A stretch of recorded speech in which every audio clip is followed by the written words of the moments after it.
الحمد لله رب العالمين والصلاة والسلام على سيد الأنبياء والمرسلين أما بعد فأعوذ بالله من الشيطان الرجيم بسم الله الرحمن الرحيم قال الله تبارك وتعالى في شان حبيبه إن الله وملائكته يصلون على النبي يا أيها الذين آمنوا صلوا عليه وسلموا تسليما الصلاة والسلام عليك يا سيدي يا رسول الله وعلى آلك وأصحابك يا سيدي يا حبيب الله الصلاة والسلام عليك يا نبي الله وعلى آلك وأصحابك يا نور الله.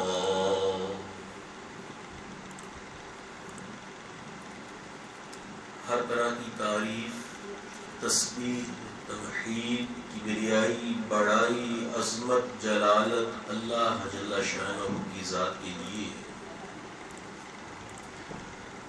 لا تعداد ان گنت سلام نبی پاک صلی اللہ تعالی علیہ وسلم کی ذات اقدس کے لیے. اللہ کے فضل و احسان اور نبی پاک صلی اللہ تعالی علیہ وسلم کی نگاہ رحمت سے آج ہم اپنے لیکچر سیریز کے چوتھے لیکچر بعنوان توحید اور اللہ تبارک و تعالی کی صفات کے حوالے سے آگاہی حاصل کریں گے. حاضرین محترم و سامعین کرام، توحید کا معنی اللہ جل شانہ کو واحد معبود یعنی عبادت کے لائق ماننا ہے. وہ الہ عبادت کا اکیلا حقدار ہے. وہ واجب الوجود یعنی ایسی ذات ہے جو ہمیشہ سے ہے، ہمیشہ رہے گی. جب ہمارے تصور کا ہمیشہ شروع ہوتا ہے، اس سے پہلے بھی اللہ جل شانہ کی ذات موجود ہے، اور جب ہمارے فہم، ہمارے تصور اور شعور کا ہمیشہ ختم ہو جاتا ہے، ہمیشہ ہمیشہ کے لیے، اس کے بعد بھی اللہ جل شانہ کی ذات اقدس موجود ہوگی. نبی پاک صلی اللہ تعالی علیہ وسلم کی پہلی تعلیم کیا ہے؟ لا الہ، ہر چیز کی نفی، کوئی الہ نہیں. لا الہ، کوئی الہ نہیں، الا اللہ، مگر اللہ.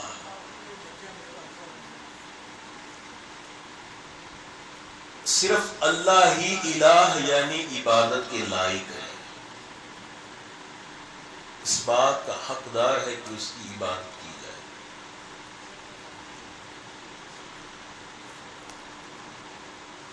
اللہ تبارک و تعالی کو ایک ماننا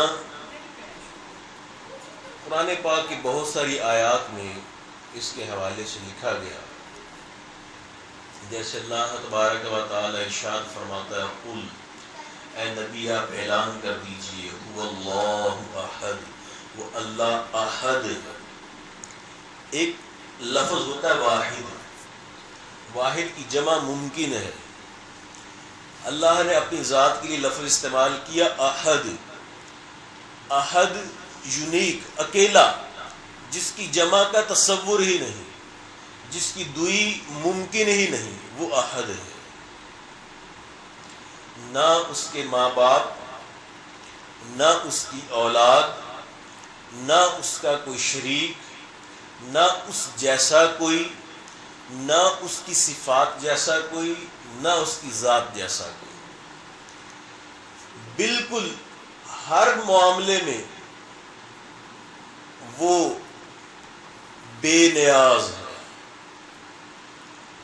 کسی کی اسے حاجت نہیں. کائنات میں ہر چیز کو اس کی حاجت ہے، ہمیشہ سے ہے، ہمیشہ رہے گا. اس کی ذات انسان اپنی عقل سے سمجھ لے یہ ممکن نہیں. کیوں کہ نہ وہ آنکھ سے دکھائی دے،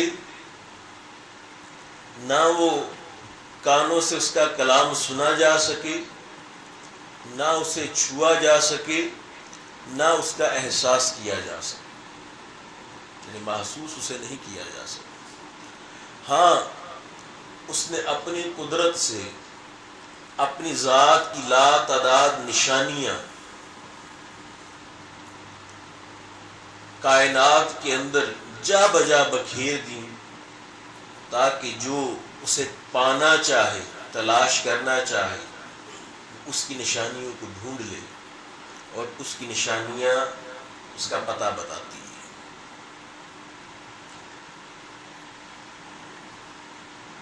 اس کی ذات ہر طرح کے تغیر و تبدل سے پاک ہے.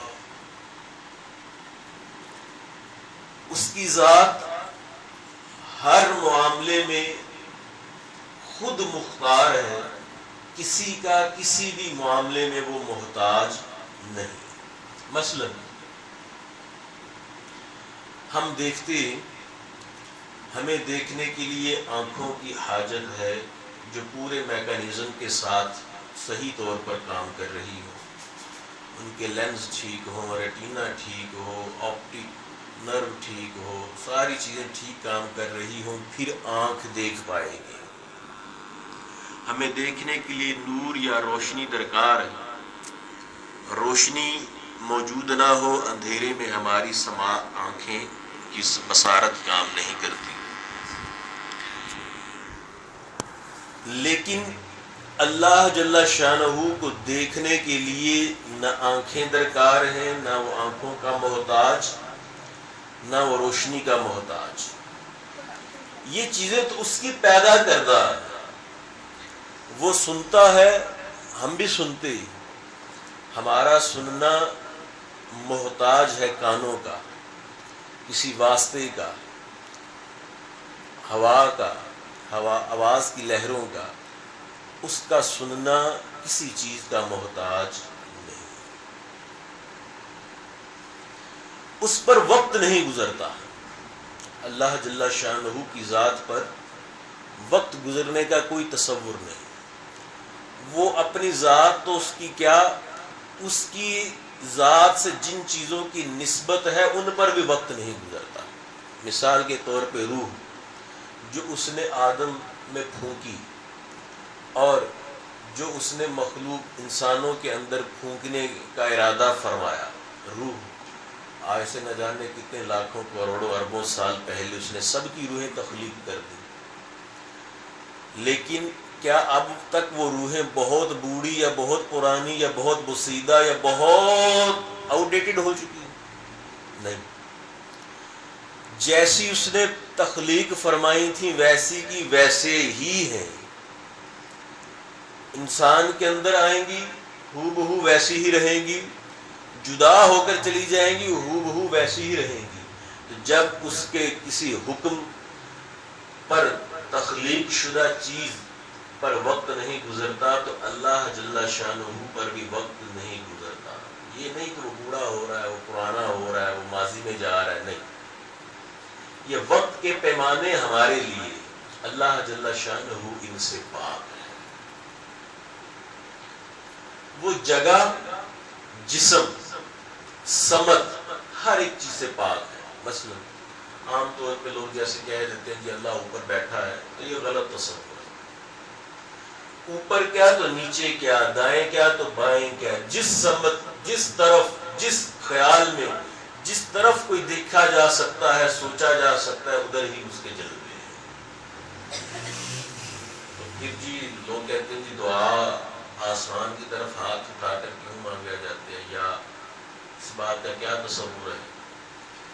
عرش آسمانوں سے اوپر ہے، اور عرش اس کی تجلیات کا، اس کے انوار و تجلیات اور برکتوں کا خصوصی سمجھنے کے وہاں پر ظہور ہوتا ہے، وگرنہ اس بات یہ مطلب نہیں کہ وہ عرش پر بیٹھا ہے، نہ۔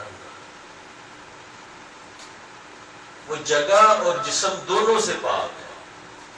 یہ نہیں کہ اس کے بہت بڑے بڑے ہاتھ ہیں، بہت بڑے بڑے پاؤں، تو بہت بڑا وجود ہے اللہ تعالیٰ کا، تو بہت بڑا کوئی جسم ہے، معاذ اللہ ایسا کوئی تصور نہیں۔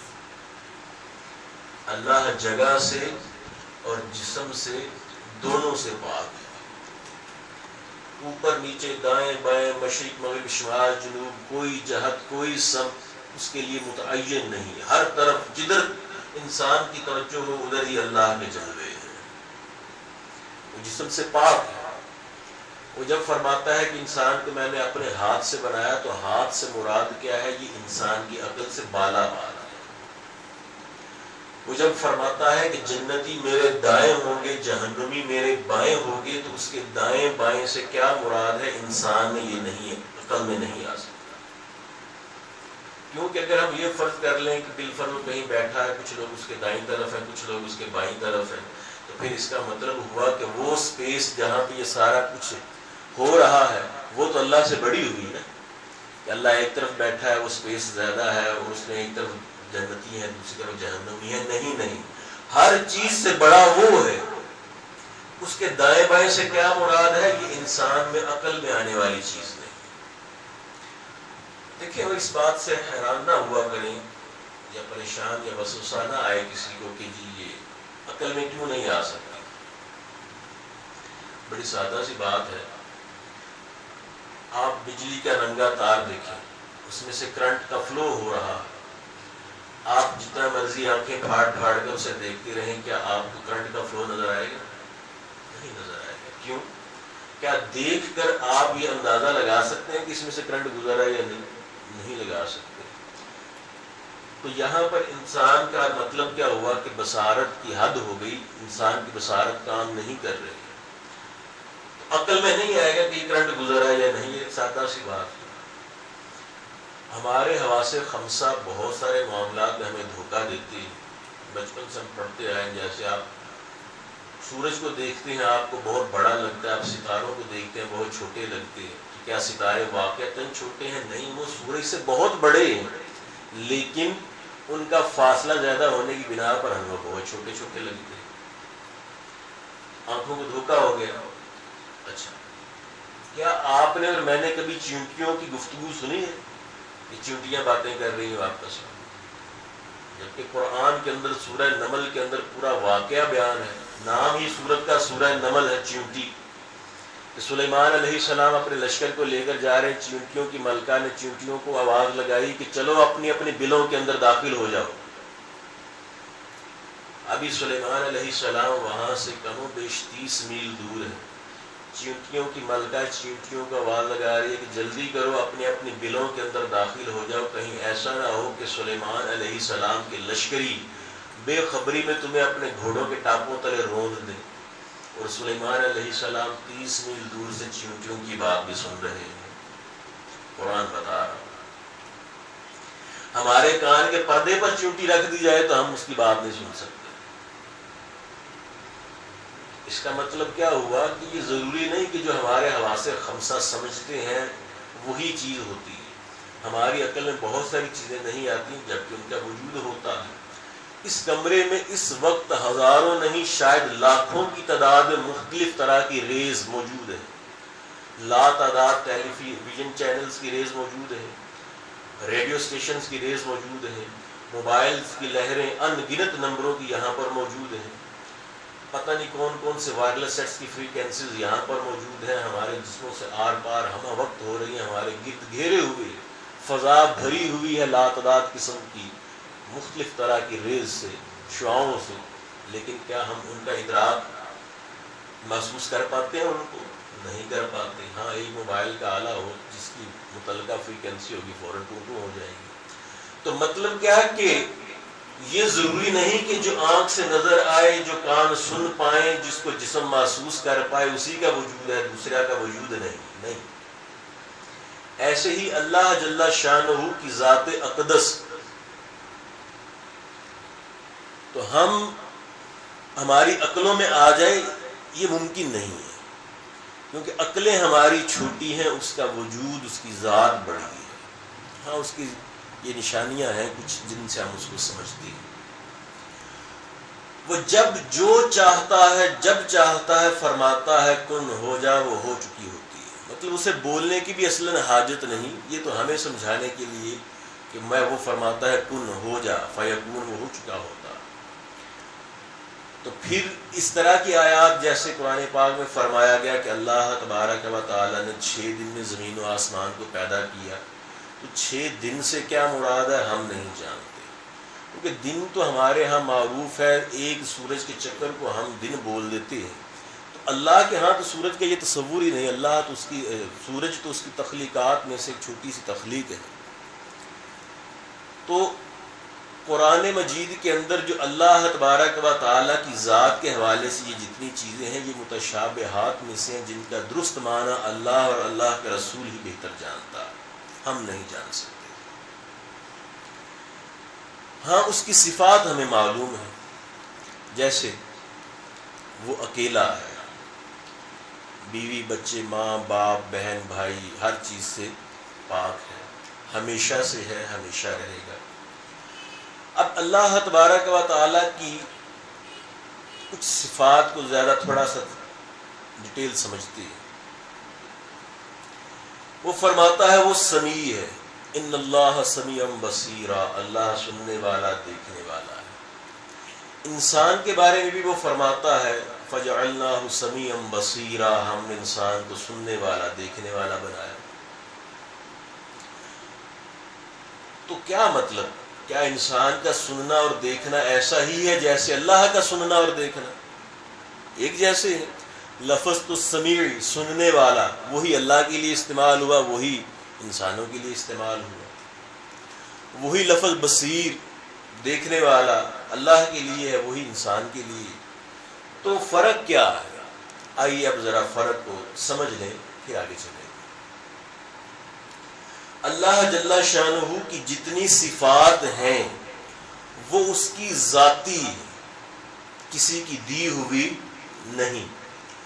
بندوں کی جتنی صفات ہیں یا مخلوق کی جتنی بھی صفات ہیں وہ اللہ کی عطا کردہ ہے، عطائی ہے، ذاتی نہیں۔ پہلا فرق یہ۔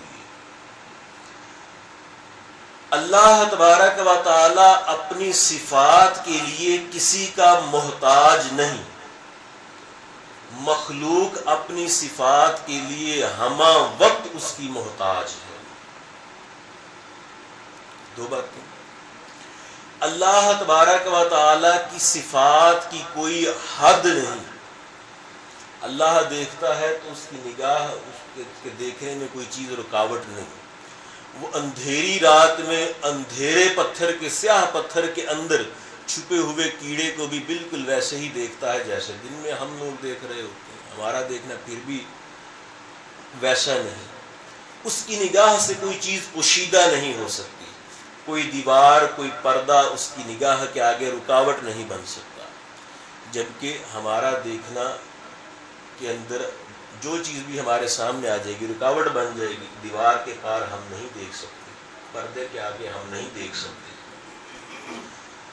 اللہ کی صفات میں تغیر و تبدل نہیں، جیسی ازل سے، پہلے دن سے اس کی، جب سے وہ ہے، پہلا دن بھی نہیں، جب سے وہ ہے، جب سے اس کی جو جیسی بصارت ہے ہمیشہ ویسی ہی رہے گی۔ اس نے کہ دیکھنے کی صفت میں کوئی تبدیلی ممکن نہیں۔ ہم ایک وقت سے پہلے نہیں دیکھ سکتے تھے، پھر اللہ نے آنکھیں کھول دی، کچھ دیکھنا شروع ہو گئے. وقت کے ساتھ ساتھ پھر نظر کمزور ہوتی ہے اور ایک وقت آتا ہے کہ نظر بالکل کمزور ہو جاتی ہے. کیا مطلب؟ ہماری صفات کے اندر تغیر و تبدل ہے، کمی بیشی ہوتی رہے گی، ایک وقت آئے گا ختم ہو جائے گی. اللہ اس چیز سے پاک ہے. ہم مخلوق کی تمام تر صفات حادث ہیں. حادث کیا مطلب؟ ایک وقت سے پہلے نہیں تھی. اور فانی ہے، کیا مطلب؟ ایک وقت آئے گا کہ یہ صفات ختم کر دی جائیں گی. اللہ کی تمام تر صفات قدیم ہیں. قدیم کیا معنی؟ یہاں پر قدیم کا معنی ہے کہ ہمیشہ سے پیدا نہیں کی گئی، اور ابدی ہیں، کبھی ان کو فنا نہیں، کبھی بھی فنا ان کو نہیں، ایز اٹ از رہے.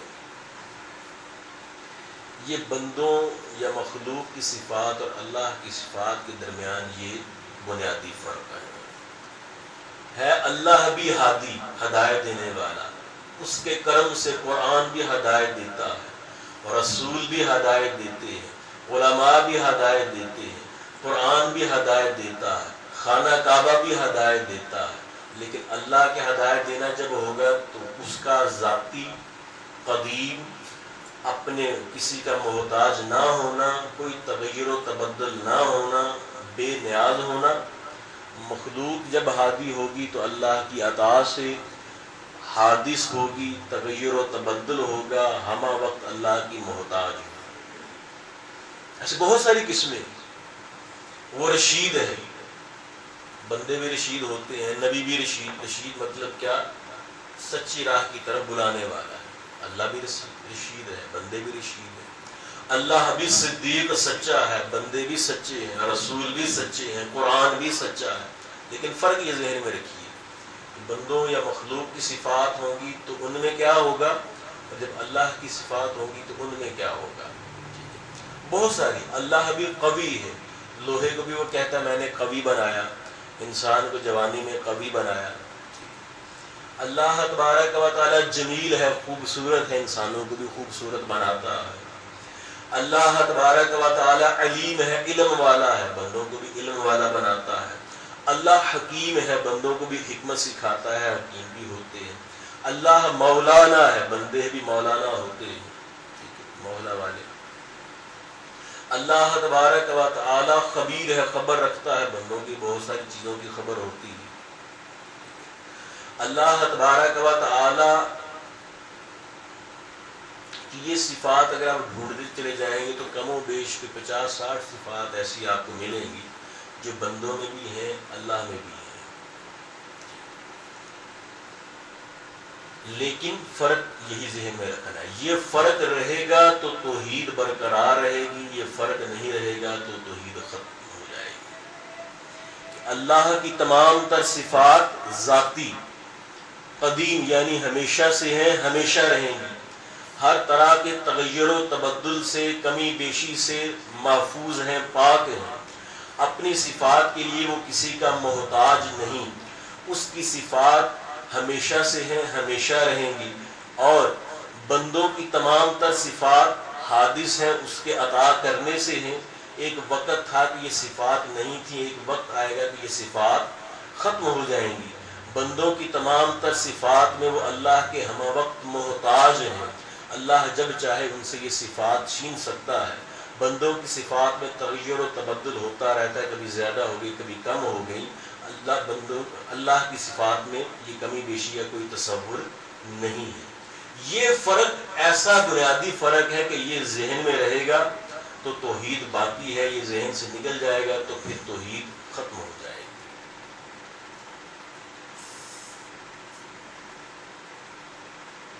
ہر طرح کے عیب سے پاک ہے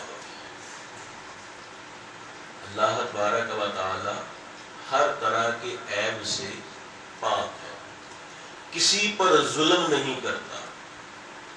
ہو سکتا ہے کوئی کہے کہ جو ظلم نہیں کرتا وہ جہنم کی بنائی. بہت سارے لوگوں کو ہدایت نہیں دیتا تو ظلم تو ہے. یہ ظلم اس نے نہیں کیا، یہ ظلم جو جہنم میں جانے کا ہے، یہ لوگوں نے اپنے اعمال کے سبب ان کو یہ سزا دیکھنی پڑے گی۔ اس نے ہدایت واضح کر دی، اچھے اور برے کی تمیز خوب سکھا دی۔ اس کے بعد لوگوں کو جب حق کا پتہ چل گیا اور وہ پھر اس کو نہ اپنائے، تو یہ ان کے اپنے نفس کا قصور ہے، اللہ تبارک و تعالیٰ کی طرف سے کوئی زیادتی نہیں۔ وہ ہر عیب سے پاک ہے، کسی طرح کا اس میں عیب نہیں۔ بعض لوگ یہ کہتے ہیں کہ ان اللہ علی کل شیء قدیر، اللہ تعالیٰ ہر چیز پر قادر ہے، چاہے وہ جھوٹ بولے چاہے نہ بولے، وہ قادر ہے۔ جب وہ ہر چیز پر قادر ہے تو وہ جھوٹ بول سکتا ہے، کیوں نہیں بول سکتا؟ یہ وسوسہ شیطان بعض لوگوں کو ڈالتا ہے، اور بعض کتابوں میں یہ لکھا بھی گیا۔ تو یاد رکھیے کہ اللہ تبارک و تعالی ہر چیز پر قادر ہے، لیکن ہر عیب سے بھی پاک ہے۔ اچھا، تو جھوٹ پھر کیا وہ بول سکتا ہے یا نہیں بول سکتا؟ بھئی جھوٹ کے اندر یہ خوبی ہی نہیں کہ اللہ تبارک و تعالیٰ سے اسے نسبت ہو سکے، کیونکہ یہ عیب ہے، اور عیب اللہ عیبوں سے پاک ہے۔ اس کو یوں سمجھیے کہ کچھ چیزیں ایسی ہوتی ہیں جو محال ہوتی ہیں، ممکن نہیں ہوتی۔ محال کیا مطلب؟ ان کا ہونا ممکن نہیں ہے۔ جیسے ذرا غور سے سمجھیے گا، کیا یہ ممکن ہے کہ اللہ ایک اور خدا بنا دے؟ ہر چیز پہ قادر ہے وہ، تو کیا خدا نہیں بنا سکتا ایک اور خدا بنا دے؟ جی نہیں، اللہ اس پر قادر نہیں کہ وہ ایک اور خدا بنا دے۔ آپ نے دیکھو جی، اللہ کی قدرت کو نہیں مان رہا۔ بھائی اللہ کی قدرت اس چیز سے پاک ہے کہ محال چیزیں اس کی قدرت میں شامل ہوں۔ کیوں؟ کہ اگر وہ ایک اور اللہ بنائے گا تو جو اللہ بنایا جائے گا نیا، جو نیا خدا ہوگا وہ اللہ کی مخلوق ہوگا۔ اس کا خالق کون ہے؟ اللہ۔ اور یہ نیا خدا جو ہے یہ کیا ہوگا؟ مخلوق ہوگا۔ تو مخلوق اللہ نہیں ہوا کرتی، اللہ صرف خالق ہوا کرتا ہے۔ بات سمجھ میں آئی یا نہیں آئی؟ جیسے ہندو ایک پنڈت گزرا ہے، اس کا نام لینے کا فائدہ نہیں ہے، اس نے مسلمانوں کے سوال لکھ کر بھیجا کہ اچھا بتاؤ، کیا اللہ اتنا بڑا پتھر بنا سکتا ہے کہ جسے خود بھی نہ اٹھا سکے؟ اب ذرا آپ کہیں جی بنا سکتا ہے، دیکھو جی تمہارا خدا خود پتھر نہیں اٹھا سکتا۔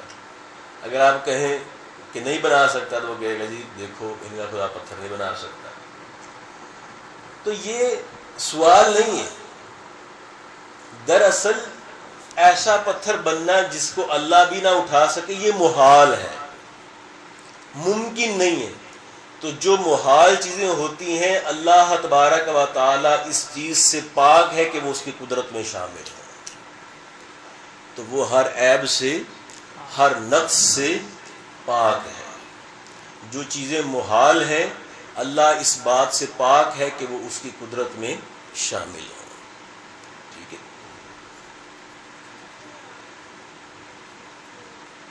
اللہ نے انسانوں کو جو بنایا، اللہ پر یہ کوئی واجب یا ضروری نہیں تھا۔ اللہ نے انسانوں کی ہدایت کے لیے رسول بھیجے، یہ اللہ پر ضروری نہیں تھا۔ اللہ نے انسانوں کی ہدایت کے لیے کتابیں اور صحیفے بھیجے، یہ اللہ پر ضروری واجب نہیں تھا۔ یہ اس کا محض کرم ہے کہ وہ انسانوں کی ہدایت کے لیے یہ سب کچھ کر رہا ہے، اس پہ واجب یا ضروری کوئی چیز نہیں۔ ہم جتنی عبادت کرتے ہیں، نماز کی صورت میں، روزے کی صورت میں، حج کی صورت میں، قربانی کی صورت میں، صدقات و خیرات کی صورت میں، ان میں سے اللہ تبارک و تعالیٰ کو کسی بھی چیز کی کوئی حاجت نہیں۔ جیسے نبی پاک صلی اللہ علیہ وسلم فرماتے ہیں کہ تم میں سے جو کوئی بری بات کہنا اور بری بات پر عمل کرنا نہ چھوڑے تو اللہ کو اس کے بھوکا پیاسا رہنے کی کوئی حاجت نہیں۔ یا تم یہ جو قربانی کرتے ہو تو اللہ کو تمہاری قربانی کے جانوروں کا نہ خون پہنچتا ہے نہ گوشت، یہ تمہارے لیے ہی ہے، سارے معاملات میں ہم جو عبادت کرتے ہیں دراصل یہ اس نے ایک نظام بنایا کہ میرے بندے کس طرح میرا قرب پا سکتے ہیں، وگرنہ نہ اللہ کو ہماری عبادت کی حاجت نہ اسے ہماری عبادت سے کوئی فرق پڑتا۔ ساری مخلوق اس کی نافرمان ہو جائے اس کی بادشاہی میں کوئی فرق نہیں، اس کے ان گنت فرشتے ہمہ وقت عبادت کر رہے ہیں، اور ساری مخلوق اس کی عبادت کرنا شروع ہو جائے اسے کوئی فرق نہیں پڑتا، اس کی بے شمار مخلوقات ازل سے اس کی عبادت کر رہی ہے، کوئی فرق اس کی ذات کو نہیں پڑتا۔ تو ہماری عبادت کا بدلہ ہمارے ہی لیے ہے، ہماری نافرمانی کی سزا ہمارے ہی لیے ہے، اللہ تبارک و تعالیٰ کو اس سے کوئی فرق نہیں پڑتا۔ ایسے ہی اللہ تبارک و تعالیٰ نے جو انسانوں کو بنایا ہے، تو جیسے ہم نے بات کی کہ اللہ تبارک و تعالیٰ تو یہ فرماتا ہے کہ وَمَا خَلَقْتُ الْجِنَّ وَالْإِنسَ إِلَّا لِيَعْبُدُونَ، میں نے جنوں اور انسانوں کو پیدا نہیں کیا مگر اپنی عبادت کے لیے۔ تو پھر کیوں اس نے ہمیں اپنی عبادت کے لیے پیدا کیا، لیکن عبادت کا طریقہ اس نے کیا بتا دیا؟ نبی پاک صلی اللہ تعالی علیہ وسلم کی تمام معاملات زندگی میں پیروی کو اس نے عبادت قرار دے دیا۔ تو پھر پتہ تو یہ چلا کہ دراصل عبادت غرض نہیں ہے، بلکہ نبی پاک صلی اللہ تعالی علیہ وسلم کی پیروی پر ساری کائنات کو جمع کر دینا، یہ اللہ تبارک و تعالیٰ کا مقصد ہے۔ تو مخلوق بنائی اس نے اپنے حبیب مکرم صلی اللہ تعالی علیہ وسلم، ایک محبوب، اس کی شان کرم کو ظاہر کرنے کے لیے اس نے ساری مخلوق کا سلسلہ شروع کیا۔ جیسے ہم نے کل بھی بات کی کہ میدان محشر کو اگر ہم جائزہ لیں تو اتنا طویل سلسلہ ہے، ایک طویل عرصے کے دوران سارا معاملہ کمپلیٹ ہوتا نظر آتا ہے۔ آخر میدان محشر کی بزم سے جانے کا مقصد کیا ہے؟ اللہ علیم ہے، خبیر ہے، بندوں کے نامہ اعمال سے تو پہلے ہی واقف ہے، براہ راست ان کو جنت میں یا جہنم میں کیوں نہیں بھیج دیتا ان کے اعمال کے مطابق؟ تو بھائی یہ سارا کچھ اللہ براہ راست بھی کر سکتا تھا، لیکن اس سے اس کے محبوب صلی اللہ علیہ وسلم کی شان ظاہر نہیں ہوتی تھی۔ اس نے سارا میدان محشر کا نقشہ سجایا ہی اس لیے کہ اول اور آخر ہر طرح کی ہر مخلوق کو پتہ چل جائے کہ اللہ تبارک و تعالیٰ کا ایک ہی محبوب ہے، اس کی رضا کے لیے، اس کی شان کو دکھانے کے لیے اللہ تبارک و تعالیٰ نے میدان محشر کی بزم سجائی ہے۔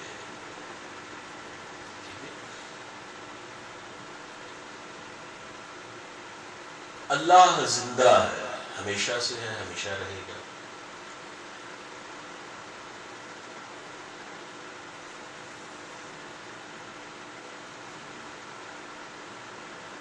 ہم جو قرآن پڑھتے ہیں یہ اللہ کا کلام ہے، لیکن اللہ کا کلام بغیر آواز کے ہوتا ہے۔ موسیٰ علیہ السلام نے اللہ سے کلام کیا، لیکن وہ کلام آواز کے ساتھ نہیں۔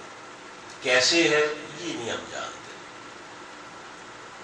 یہ ہم نہیں جان سکتے۔ اتنا پتہ ہے کہ وہ آواز کے ساتھ نہیں تھا، کیسے تھا یہ نہیں معلوم۔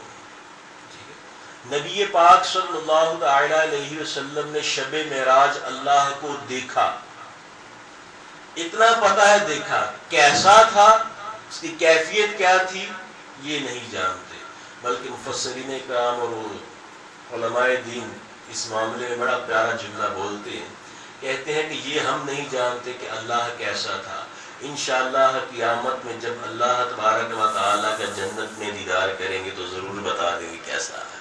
اس سے پہلے کوئی نہیں جانتا کہ وہ کیسا ہے۔ اس کا کلام قدیم، جیسے جب سے اس کی ذات ہے اس وقت سے اس کا کلام ہے۔ علم اللہ تبارک و تعالیٰ کی ذاتی صفت ہے کہ وہ علیم ہے۔ کسی بھی چیز کا کوئی بھی حال اللہ کے علم سے پوشیدہ نہیں۔ ہر ذرے کی پوری تفصیل ازل سے لے کر ابد تک کی اللہ کے ہمہ وقت علم میں ہے۔ ذرا اس بات کو سمجھیے۔ مثال کے طور پہ آپ یہ ٹیبل پر میں نے ہاتھ لگایا ہے، چھوٹے چھوٹے چند مٹی کے ذرے میری انگلی کو لگ گئے ہیں۔ اگر ان ذروں کی تاریخ پڑھنا شروع کریں گے، پیچھے چلنا شروع ہو جائیں، ہو سکتا ہے آج سے کروڑ سال پہلے یہ کسی چٹان کا حصہ ہو۔ اس چٹان سے یہاں تک آتے آتے نہ جانے کتنی حالتیں انہوں نے بدلی۔ چٹان سے ٹوٹے بڑے پتھر، چھوٹے پتھر، پانی کا حصہ، خاک، مٹی، پتہ ہے کدھر سے ہوتے ہوئے یہاں تک پہنچے۔ اور اس چٹان کو پیچھے لیتے چلے جائیں تو ہو سکتا ہے آج سے 4 ارب سال پہلے وہ چٹان سورج کا حصہ تھی، اور اس سے پیچھے چلے جائیں تو ہو سکتا ہے کہ 6 ارب سال پہلے وہ سورج ایک بڑے سیارے کا حصہ تھا۔ پیچھے چلتے جائیں تو ایک ذرے کا اربوں سال کا سفر، اس کی لمحہ لمحہ کی مکمل تفصیل اللہ کے علم میں ہے۔ اور ایک ذرہ نہیں، کائنات کے ہر ذرے کا ہمہ وقت مکمل حال اللہ کے علم میں۔ اس کے علم کی یہ وسعت ہے۔ ذرا سوچیں تو صحیح، ایک ایک ایٹم کے اندر ایک ایک دنیا جو آباد ہے، اس دنیا کے اندر ہر چیز کا بھی ہمہ وقت کا، ہمیشہ کی پوری تاریخ کا علم اللہ کے پاس بالکل درست محفوظ ہے۔ کوئی اندازہ لگا سکتا ہے؟ یہاں تو ایک سوئی کی نوک کے اوپر ہزاروں یا لاکھوں کی تعداد میں ایٹم ہے، اور پوری کائنات کے اندر ایٹموں کی تعداد کتنی ہوگی، اور ان کی اربوں سال کی ہسٹری، علم کی انتہا کا سوچا بھی نہیں جا سکتا۔ یہ اس کا ذاتی علم ہے۔ اپنے بندوں میں سے جس کو چاہتا ہے، جتنا چاہتا ہے، علم عطا فرماتا ہے۔ جیسے وہ خود فرماتا ہے کہ اللہ کی یہ شان نہیں کہ وہ اپنے بندوں میں سے کسی کو علم غیب دے، لیکن جس رسول کو چاہتا ہے وہ علم غیب کے لیے چن لیتا ہے، پھر اسے جتنا چاہتا ہے علم دیتا ہے۔ اللہ نہ دے تو کوئی اس سے لے نہیں سکتا۔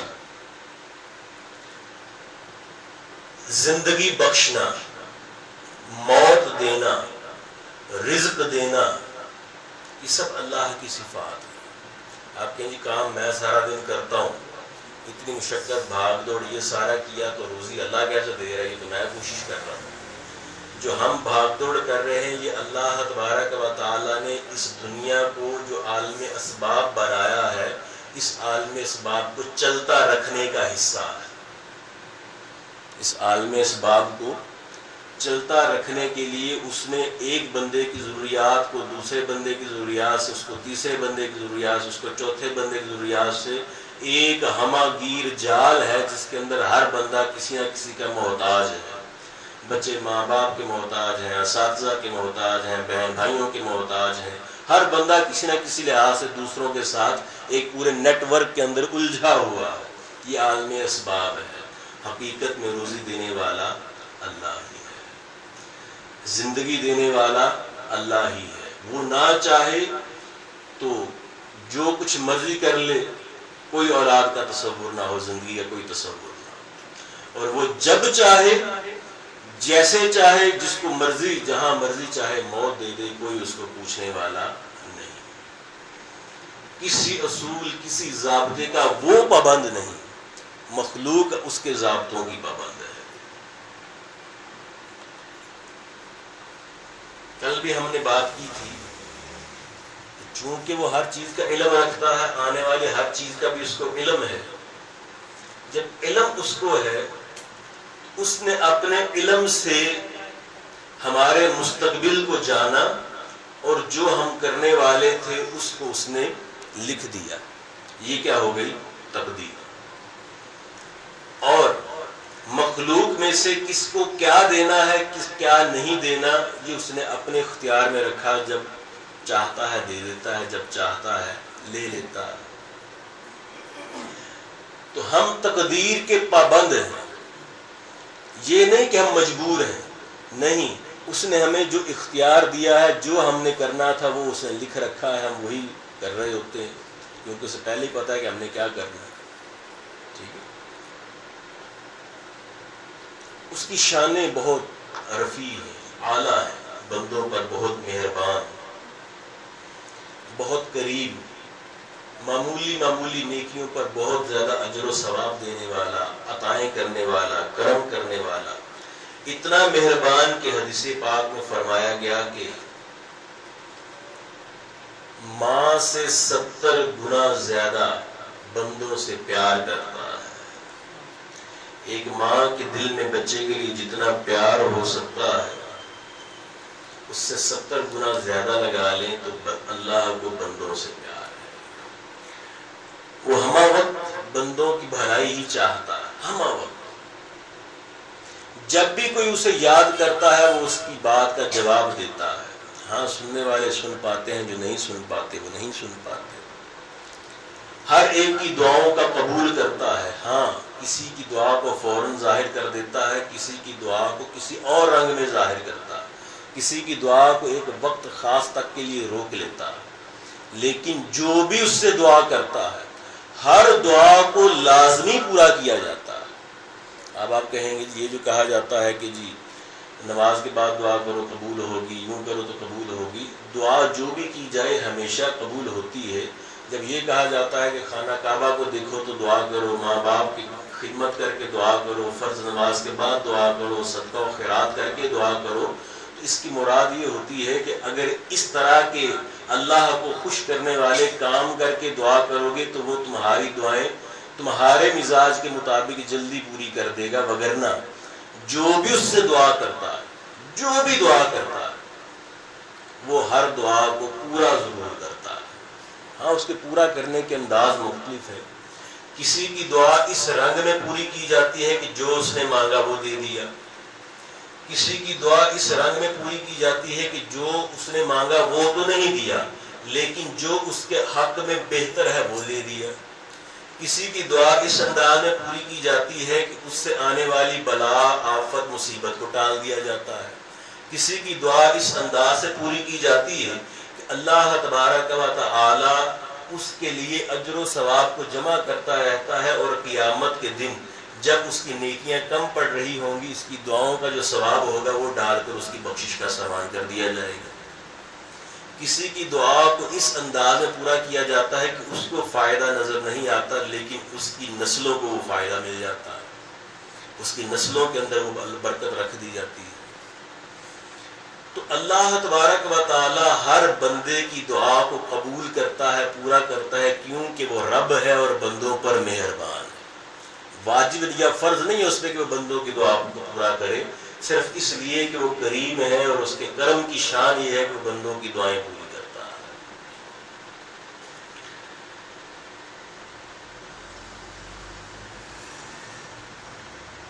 ہمیں زندگی میں حکم یہ ہے کہ جب کوئی ہم سے برا کام ہو جائے تو ہم یہ کہیں گے کہ یہ ہمارے نفس کی شرارت ہے، ہماری غلطی ہے. اور اگر ہم سے کوئی نیک کام ہو تو ہم یہ کہیں گے کہ یہ اللہ کی توفیق سے ہے. وگرنہ ہر چیز کا اچھی ہو یا بری خالق اللہ ہی ہے، ہر فعل کا خالق اللہ ہی ہے. اب دیکھیں جیسے ہر چیز کا خالق اللہ ہے، ہم اچھی چیزوں کا ذکر تو کریں گے، اللہ نے چاند بنایا، سورج بنائے، زمین بنائی، پہاڑ بنائے، دریا بنائے، پھول بنائے، یہ تو کہیں گے. لیکن یوں نہیں کہیں گے کہ اللہ تبارک و تعالی معاذ اللہ گوبر بنایا، پیشاب بنایا، گندی چیزوں کا نام نہیں لیں گے. یہ اس کی شان کے، اس کی بارگاہ کے ادب کے خلاف ہے.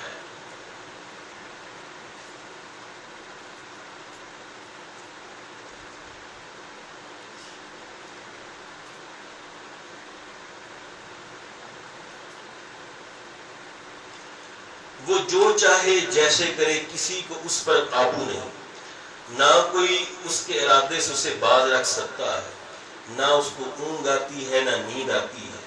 تمام جہان پر نگاہ رکھنے والا ہے، نہ تھکتا ہے نہ اکتاتا ہے. تمام عالم کا پالنے والا رب ہے، ماں باپ سے زیادہ مہربان اور حلم والا ہے، اسی کی رحمت ٹوٹے ہوئے دلوں کا سہارا ہے، اسی کے لیے ہر طرح کی کبریائی اور بڑائی اور عظمت ہے۔ ماؤں کے پیٹ میں جیسے چاہے صورتیں بناتا ہے، گناہوں کو بخشنے والا، توبہ قبول کرنے والا، دعاؤں کا پورا کرنے والا، کافروں پر نافرمانوں پر قہر و غضب فرمانے والا، اور جس کو چاہتا ہے پکڑتا ہے اور اس کی پکڑ بہت سخت ہے کہ جب تک وہ خود نہ چھوڑے کوئی اس سے چھٹ نہیں سکتا۔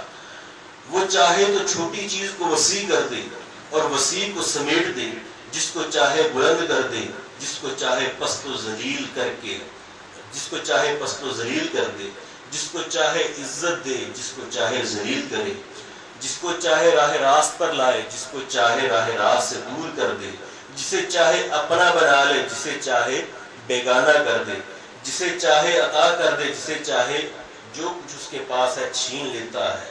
ہاں، وہ جو کچھ کرتا ہے یا کرے گا عدل و انصاف ہے، ہر طرح کے ظلم سے وہ پاک ہے، نہایت بلند و بالا ہے، وہ سب کو گھیرے ہوئے ہے، کوئی اس کا احاطہ نہیں کر سکتا، نفع و ضرر اسی کے ہاتھ میں ہے، مظلوم کی فریاد کو پہنچتا، ظالم سے بدلہ لیتا ہے، اس کی مشیت اور اس کے ارادے کے بغیر کچھ نہیں ہو سکتا، مگر لوگوں کے اچھے اعمال پر خوش ہوتا ہے اور جزا دیتا ہے اور برے اعمال سے ناراض ہوتا ہے۔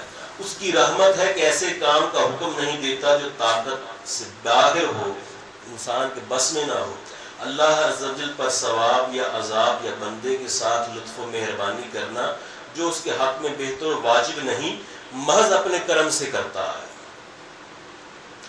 مالک علی الاطلاق ہے، ہر چیز کا مالک، چاہے تو نیکوں کو جہنم میں ڈالے، چاہے تو گناہ گاروں کو جنت میں بھیج دے، لیکن ہاں اس نے اپنے کرم سے وعدہ کیا ہے کہ نیکیوں کو جنت میں بھیجے گا اور گناہ گاروں کو جہنم میں بھیجے گا، اور اس کے وعدے بدلتے نہیں۔ اس کے ہر کام میں کثیر حکمتیں، خواہ ہمیں معلوم ہو یا نہ معلوم ہو۔ یہ دنیا کو اس نے عالم اسباب بنایا ہے، وہ چاہتا تو آنکھ سنتی، وہ چاہتا تو کان دیکھتی، وہ چاہتا تو زبان سے ہم پکڑتے اور ہاتھوں سے ہم بولتے۔ وہ قادر ہے، جیسے چاہے کر سکتا ہے، ہم محتاج ہیں، جیسے اس نے بنایا ہمیں کرنا پڑتا ہے۔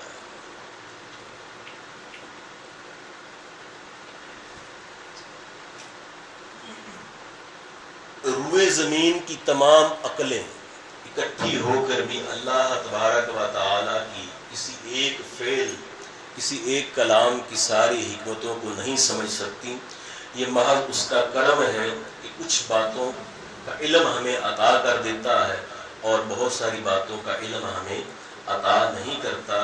اللہ تبارک و تعالی ہمیں اپنی ذات کی پہچان، اپنا آپ کو سمجھنا اور توحید کو سمجھنا نصیب فرمائے، اپنی ذات کا قرب، اپنی محبت، اپنی دوستی عطا فرمائے اور ہمیں اپنے ولی بندوں کے اندر شامل فرمائے۔